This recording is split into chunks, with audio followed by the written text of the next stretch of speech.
To the sun. A bright, beautiful morning, ladies and gentlemen. Thank you for joining us. Like I told you in-house, we do have Coach Caesar. Katimwa wadebagalo salama sabu. Mwino kuchukola in the rightful way, and I'm very glad that he has, of course, a great, experience over the years and over the people that he has trained. And well, to join us in this discussion, we need to mwegala kutubu zako. Kwesa number 0 nyamkaga nya 050 mukaga 0 okubango toyingako. Right on the Sunrise Show. This is the business treasure. Today, Mwagala gentlemen, Coach Caesar Nagamba. It's okay. I'll be coming in. Coach Caesar, good to have you. Pleasure is mine to be here. Coach Caesar Muwamvu. I thought I'm the tallest one here, but he is tall. Not that all much. But of course, like you do look like what you do. You know, the fitness, the body physique, and all that. Because I'm putting in the work. How has it been for you, Coach? I wouldn't say that it has been all bad. Yeah, alhamdulillah, life has been good. Yeah, not moving as expected, but gratitude is a must at all times. True. Oh, yeah. yes. So, yeah. Oh. Let's go down the memory lane. What is one of your most nice experience, especially when it comes to Christmas? Actually, when it comes to Christmas, I don't want to lie. I'm a Muslim man, but when Christmas comes, in most cases, I gift because on my mom's side, they celebrate it. Okay. So I always go have fun with family. I visit grandmother, things like that. So Okay. it's more of my time for like a family reunion, Yes. meeting my aunties, the cousins, nephews, we interact a little bit here and there. Yeah, it's always a joyful day. Naye Caesar kambeko ekibuzo kyenkubuuza. Waki Idi bw'etuuka abatali basiraamu basanyuka nnyo ne bagamba Caesar ndi mukwano gw'okuppirawo. Anti kati baba baagala mukyere. Baba baagala mukyere. I think if the same applies to Christmas. Tuba tumanyi tugenda kulya. Abantu bonna awali emmere. Tetuziiko yiddi oba Christmas oba ki. Emmere etugatta ffenna. Kituufu. Coach Caesar, njagala nkubuuza ekibuuzo. Lwaki tweyongedde okulaba abantu mu Kampala okubanga basubscribing to gyms and become more intentional to body fitness? I think it's the new norm. Yeah, I think it's the new norm. You know these things come with a trend. So I think now fitness, health and wellness, it's the new norm. People are adapting to it. And fortunately, it's so happy that even our audience down here, it's adapting to it. Gyms are being built up. People are knowing now I have to work out. It's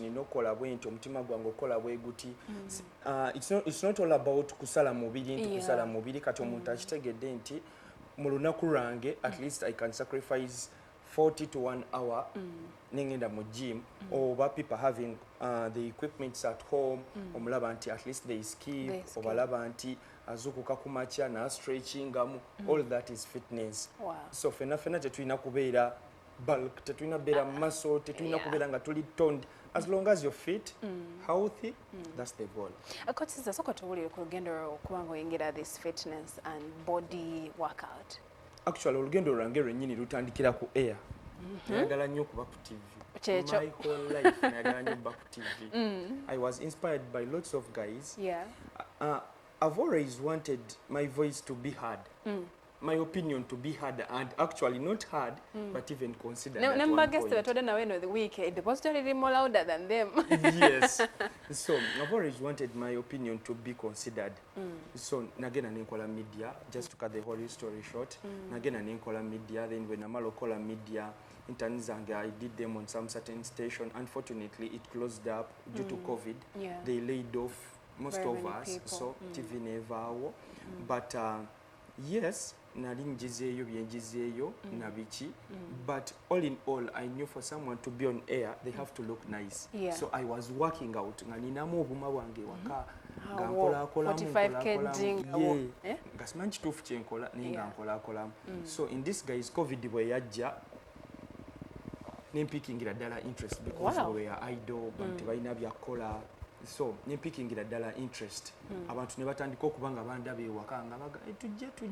There was like mujje. I had friends who were coaches, they had traveled they could be having Zoom meetings, things like that. Online we are idle. I could tap in the link nga badin sharing it.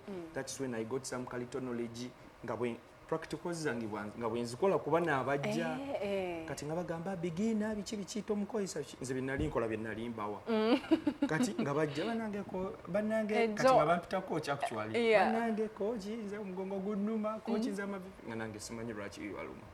And so surprisingly one of my guys was like nedda siza nja kuba sharing a link naawe obenga otapingamu you tap in some little knowledge. So my fitness interests sparkled up. I was like, why don't I take it as a career? Because after all, TV nalinjiruddemu. I really liked TV so much. TV nalinjiruddemu nyonyo. I was spending so much. I was getting less, things like that. So I was like, no, you know what? Now fitness. Now let me give it my whole best. At that point, you mu COVID. Yes, mu COVID yawo. Wow. Nitandika okutapping nga mu link. I'm tapping in knowledge research here, there, nga practicals bwenzikola wano, bwenzikola ki. Ngabo ayatenga wena kone bu junior bwosomesa akawo. Nga nina ngamba laba bibakolera kati awumpulira bulungi. I'm like, okay, now I'm improvising. At what point did you make it commercial? I made it commercial after COVID.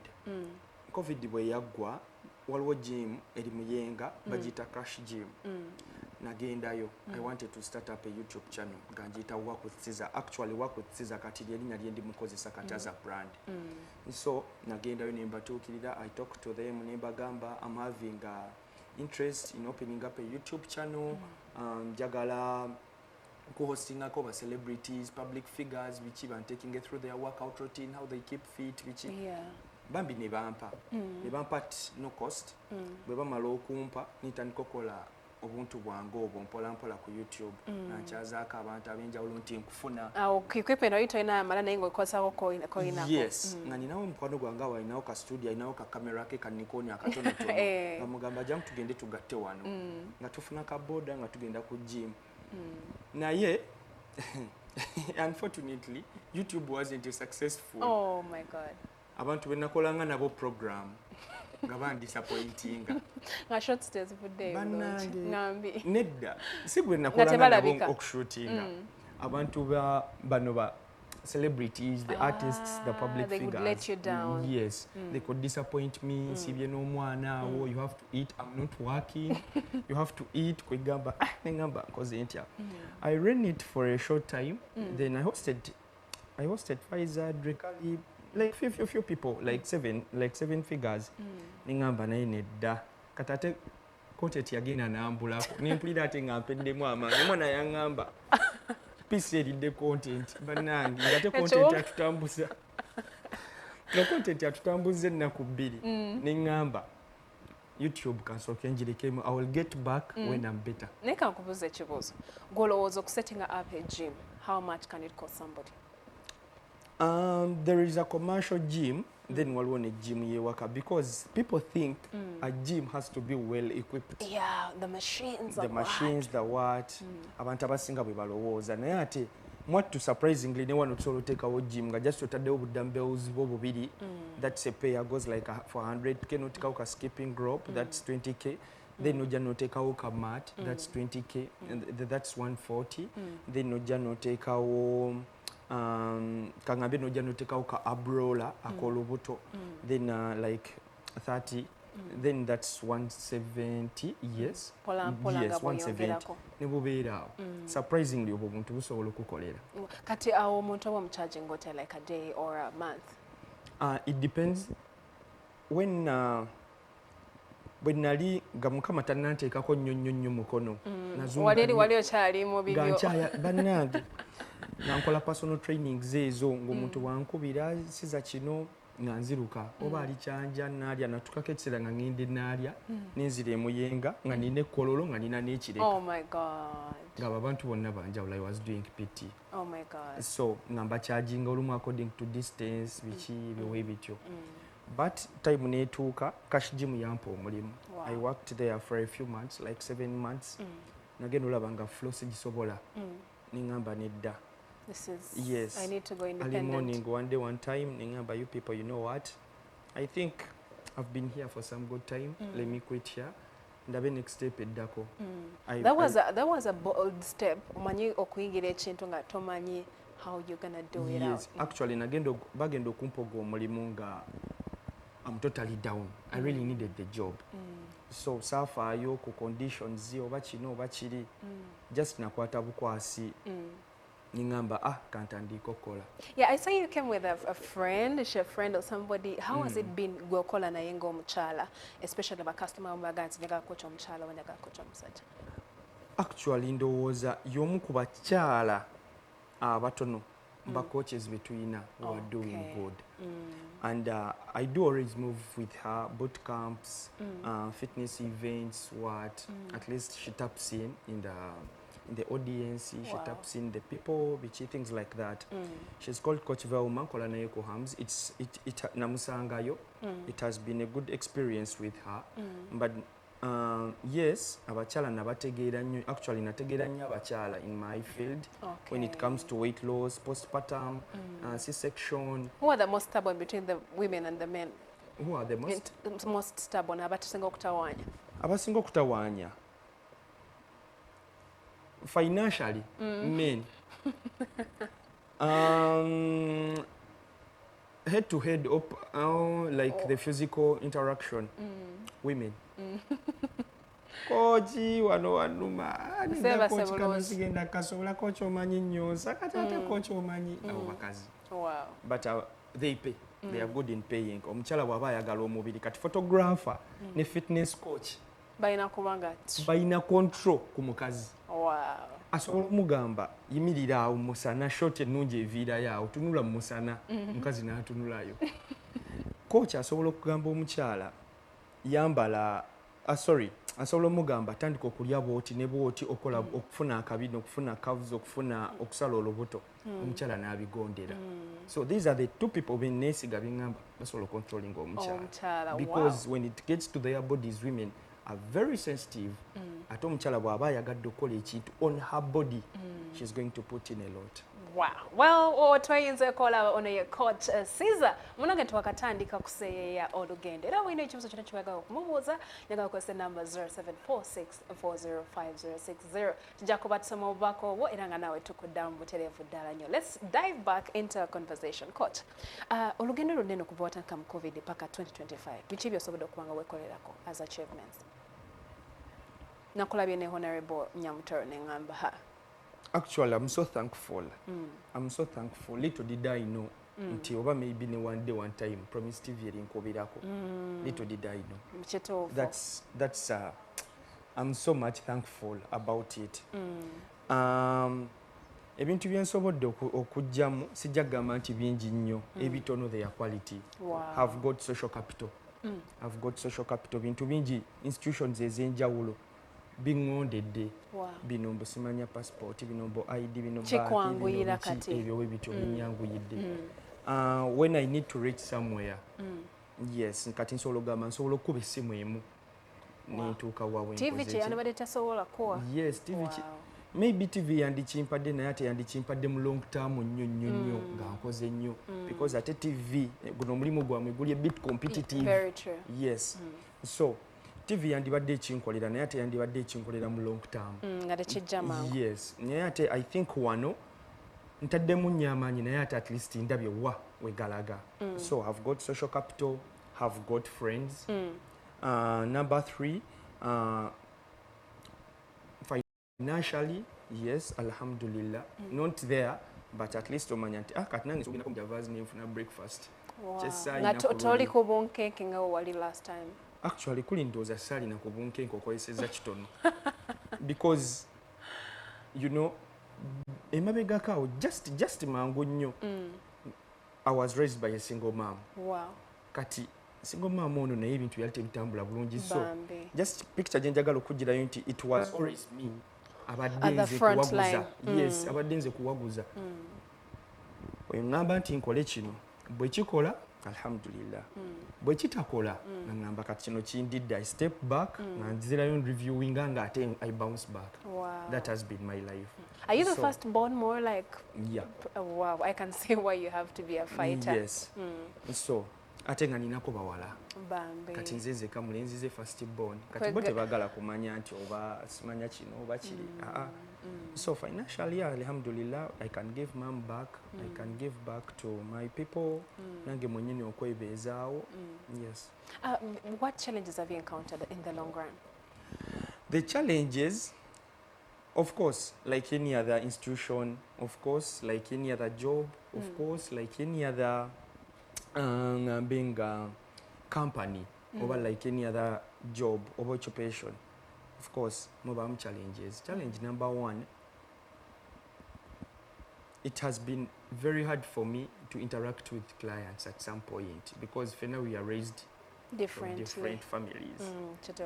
So at one point client ya alowooza akuyamba okuleetera ssente oba yo okujja kwe aba akuyamba naye ate okitunulamu oba n'okiweyinga in oneetaaga nkwetaaga twetaaga everyone needs each other. Of course, number two, actually number two, it's the competition, but it's healthy competition. Wow.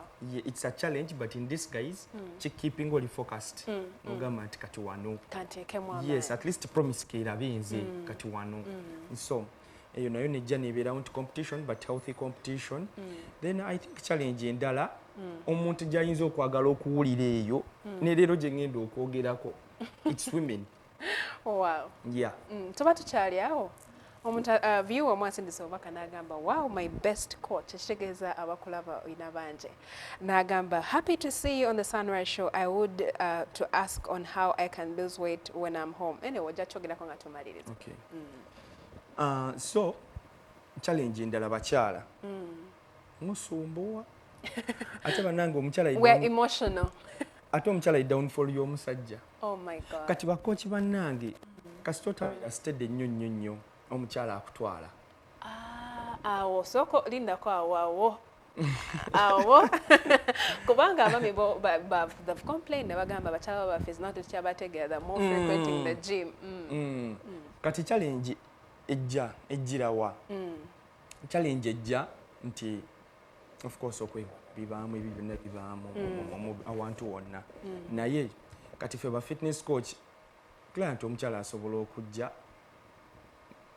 tayagala kukola naye ng'ayagala gwe kikyakola. But you look good, Coach Caesar. So looking good it doesn't guarantee nti ate olina okujja.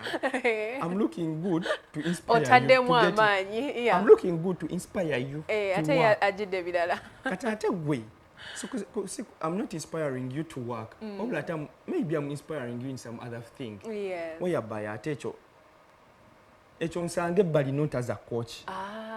Yeah, I get you. Because sagala kijjamu nti nkidrawing ku client nedda ffena we all humans. Yeah, true. So tojjanga client ogenda kunzitanga brand ogenda kuzijja kumulamu nange sigenda gaana abantu 100 sigenda bagaana bonna nzaani agaana 10 tubeeyo Coach Caesar. So nojja newesanga nti omukyala asobola okujja if you're charging like 500 a month. Okay. Asobola okuwa emyezi nga 6 bw'aba akwagadde. Kati a month nga wajja weekend or twice a week, a month or something. Ayinza ogamba like thrice in a week. Okay. Yes. So oba ocharginga like 500 naye nga ayagala gwe nga intentions ze it's you ajja kuwa like 6 months. How have you been able to put that away? Kubanga by now I'm sure you can see the signals. Of course kati nsobola okumanya intentions zoono na how to handle this bichi nogamba Coach wano wanuma naye nga ddala ogamba naawe nedda otewakuluma. Nedda kati kyenasookera ddala okwewala bino ba coaches bye tu stretching abantu in the gyms na biki ebyo ebityo because the coach is not supposed to stretch a woman. No, that's not even touching her. Yes, touching her kyandibadde awo. But where are you touching? Because at one point you need help, you need support. Inzoba maybe osquatting, maybe no limera wansi. Yes, nga balina okukwatako okuza waggulu okujjako weight. Ekyo kitegeerekeka. But a coach in most cases kasita kyesukka ennyo sigamba nti kale kibi because you need stretches. True. And you need someone to stretch you. And for someone to stretch you, coach alina idea on how to stretch you. But wekisukka ennyo intentions omu ayinza oziloozinga ku mwembi. It's either the coach or you. You're going to lose yourself in that. So I would advise a coach not to stretch a client because that's not your job. Waliyo ba chiropractors, waliyo ba deep tissue massage, things like that. I was almost stretching. I'm more better than you. Naye kati gwe wona kikola. It's either the client or the coach. Omu kumwe muyinza okwesanga nga mukola idinze. So, yeah, nensobola bahandolinga bwentyo. Obeerawo ogenda omulaba azeeko emyezi 2 biki agenda okukola bw'ati n'avaako nange simukubira. Ne mmulekayo kasita. Yes, kasita gwayagala. Service yange. Ojja kunkubira when you're ready. Wow. You know, many comments are really coming in. Wawa Gambia Court Caesar. Would you please mention, about the end, but I would want you to prepare yourself. Gambia Court Caesar, would you please mention on the foods one should eat to maintain a good health and also prevent overweight? Thanks for coming. Mlana Gamba Coach. How do I deal with the first pain one gets on the very first day of the gym? Njakuwankubulira when to respond to these questions. But njagala to also tutunulire what would be your message to other gym instructors? Stay focused, young king. Young queen in Nigeria. That's no, that's now a bro to bro. Bro to bro code. Stay focused. That's number 1. Number 2, it's consistency. The name of the game is consistency. Consistency. And master your craft. Master your craft. Give it your whole best. That's when you're going to set value. Promise kulabe, no mulala kulabe. Mastering your craft. Give it time. There is no rush. Give it time. When you give yourself time, oyige bintu bingi. Oyige bintu bingi. Ogenda kulaba ono client mukwata ntanze mwennyini wano netwala ntya to build my brand ninakola ki wewe obudde. By the time you're out there, you're good. Wow. Number 2, when it comes to consistency, keep working. Buli kimu it will fall along the way. Chija kwalaininga in that consistency. Wow. Gwegenda. Keep focused gwegenda. Yes, distractions genda bamu here, there. Bakubemu ekikono somewhere, maybe oyinza okwagala collaboration ne coach season some videos putting it down oba kubuzebuze disappointments they make the journey fun. Wow. We keep focused on the goal. Wow. Go work. Coach season naye ajja kutuuka akusinkanira eyo nja kwesanga ya the top because fena ye goal tujja kwesanga ku finish line. Wow, that is I think the biggest banger, especially nga tuyingira mu weekend. Naye nekisemba ekintakala okubuuza coach. At the end of the day, gamatala tugajeko, amasema tugatadde bali, and you have those reflections with yourself. What gives you motivation to do what you do? It's discipline. Yeah, it's discipline. And discipline nyinza tegeeza ki nti it's doing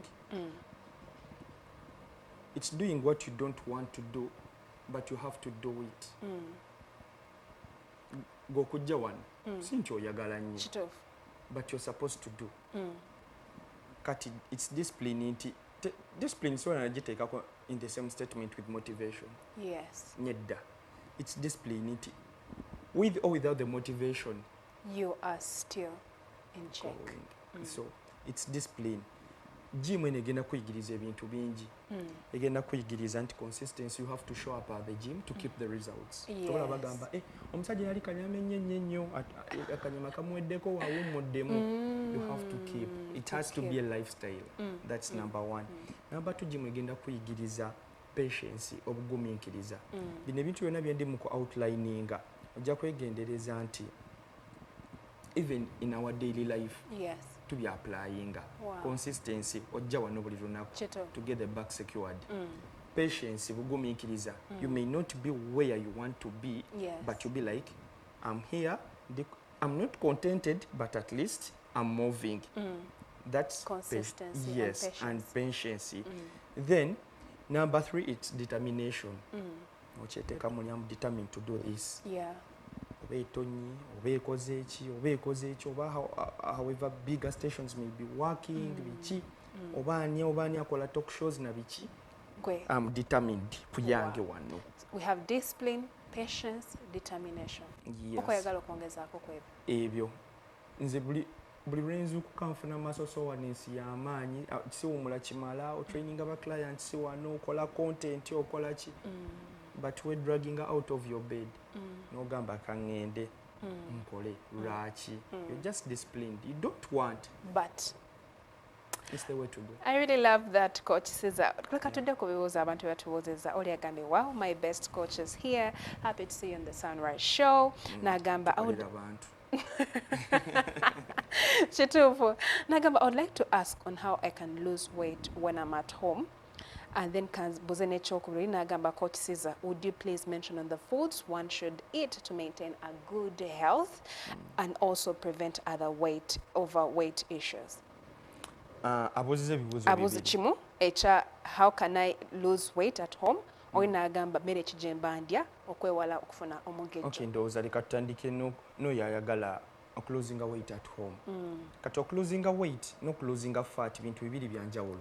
Losing weight and losing fat are two different things. Yes. Wow.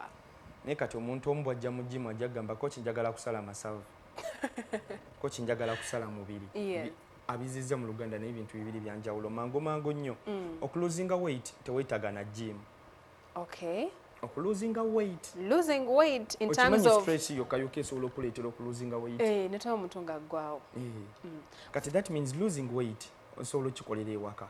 Otya ng'ofudde ku ki ky'oteeka ku sowaani yo. N'okendeeza emmere n'ofuna rest emala. Ojja laba nga weight ekoze ki. Nota stressinga nnyo because mu mubiri we having some hormone it's called cortisol producing that tukulaba okunambole wali okivuga ku leg sachet gye tukolera nga workouts mbusharinga nga mbuwa omuntu alina dumbbells ewaka nga mbuwa omuntu agenda mu gym nga maybe takwatagana na kooki oba nga talina sente za kooki naye ng'asobola okuaccessinga gym osobola okubukozesa. So back to the question ekyokuloosinga weight. Kendeeza bukendeezi stress. Don't be stressed. Ate abamu when they get stressed ate craving yaabwe erinnya. Why? Because that stress hormone gye bayita cortisol it's produced in plenty. Kati gyeko mu kubeera nga eproducingiddwa mu plenty cravings izo zirinnya. Ojja kwekanga nti oyagala okuliikiriza to feel like dopamine omunyo giteeka wansi ng'olidde ng'owulira akachocolate ako maze kateekayo kasooli ono maze mulya ekitegeeza ebeera gundi eyo not even that we want to eat obeera stressinze nnyo kati stress ejja kugirako ebintu bingi. So don't stress. Let what's supposed to flow. To stressing nnyo. That's number one. Number two, it's a calorie deficit. Calorie deficit tukyogeddeko tukiddiŋŋanye kyekiriwa kwe kubanga olya kitono naye ng'obaninga kingi. Wabula oyinza obutabaninga kingi nti kola exercise na biki naye n'olya kitono. Number three, it's recovery. Kwebaka oba okuwummula. Abantu abasinga ekiyinza obalemezaako weight butawummula kimala. Osobola ogenda mu gym ng'olina kooki omulungi diet ogifollowinga naye ate ng'olaba weight yeeyongera bweyongeza. Maybe recovery yo ntono. Kati ate recovery abantu abasinga tugibuusa amaaso. N'obeera ku TikTok ng'oscrollinga paka ssaawa nga 8 ez'ekiro. Olina okuzuuka ssaawa 11. Ogenda okuzuukuka nga insulin zo tezibalansingiddwa bulungi. Nga omubiri gubadde gukyetaaga. N'otandika okugopika ozunzuze ku station okoze ekibiki.